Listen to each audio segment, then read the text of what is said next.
stredu 21. apríla sa v divadle Andreja Bagara v Nitre konal slávnostný galaprogram odovzdávania ceny Pavla Straussa. Kulturologická spoločnosť, Katedra kulturológie a Filozofická fakulta Univerzity Konštantína Filozofa ocenila dvoch umelcov za trvalý prínos v oblasti kultúry a umenia. Program moderovali Alena Heribanová a Martin Nikodým.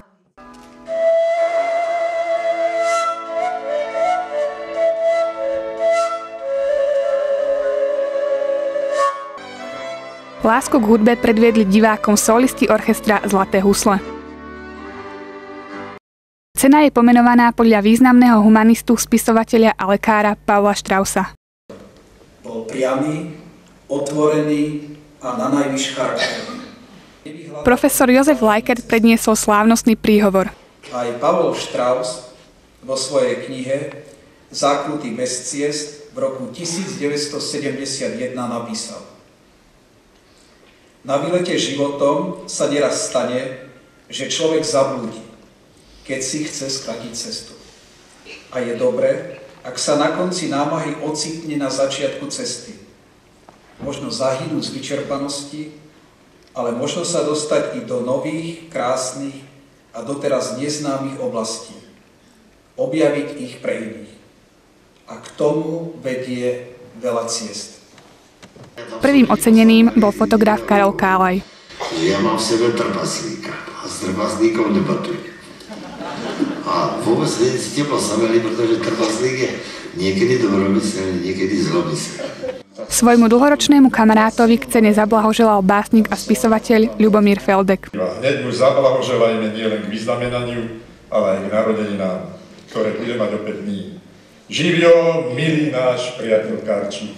Z autobiografických kníh oboch umelcov čítali mladí rečníci. Otca som si nesmierne vážil nielen preto, že ma nikdy neudrel, nikdy na mňa nezakričal, ale aj preto, že nosil na košeli tvrdý gonier, klobúk s tvrdým okrajom, okuliare a dával sa holiť. Ocenení si ceny prevzali z rúk rektora UKF Libora Vozára, dekánky Filozofickej fakulty UKF Zdenky Gadušovej a profesora katedry kulturológie Jozefa Lajkerta. Ja nevidím o mojom mažerského literku, keď sáš.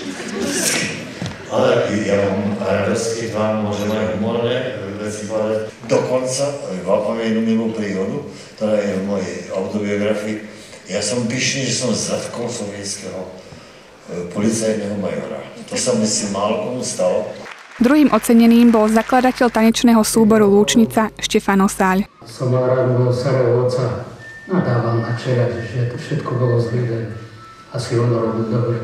Vytiahol kúštik mesa a hodil mi ako psíkovi. Proraví, na, chlapče, a tancuj.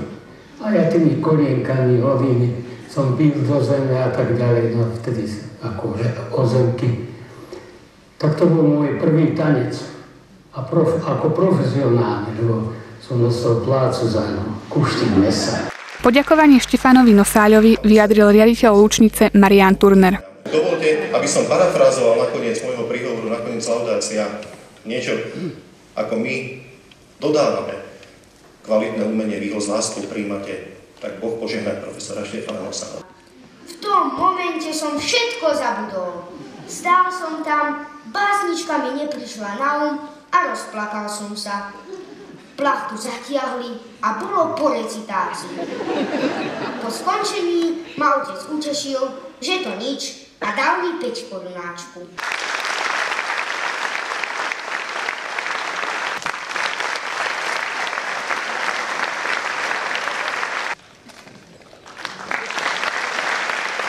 Veľmi pekne ďakujem za takéto krásne ocenenie. Ďakujem poslucháčom, že to navrhli.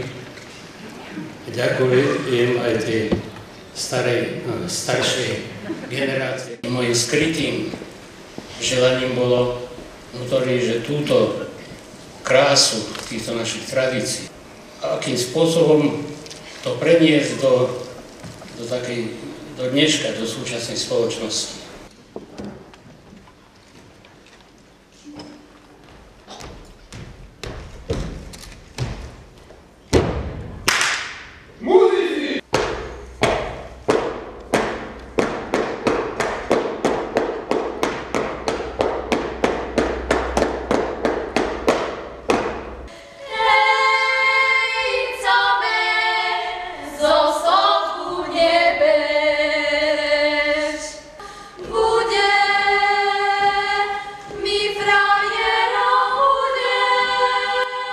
Tanečný súbor Lúčnica zožal za svoje bravúrne vystúpenie obrovský aplauz.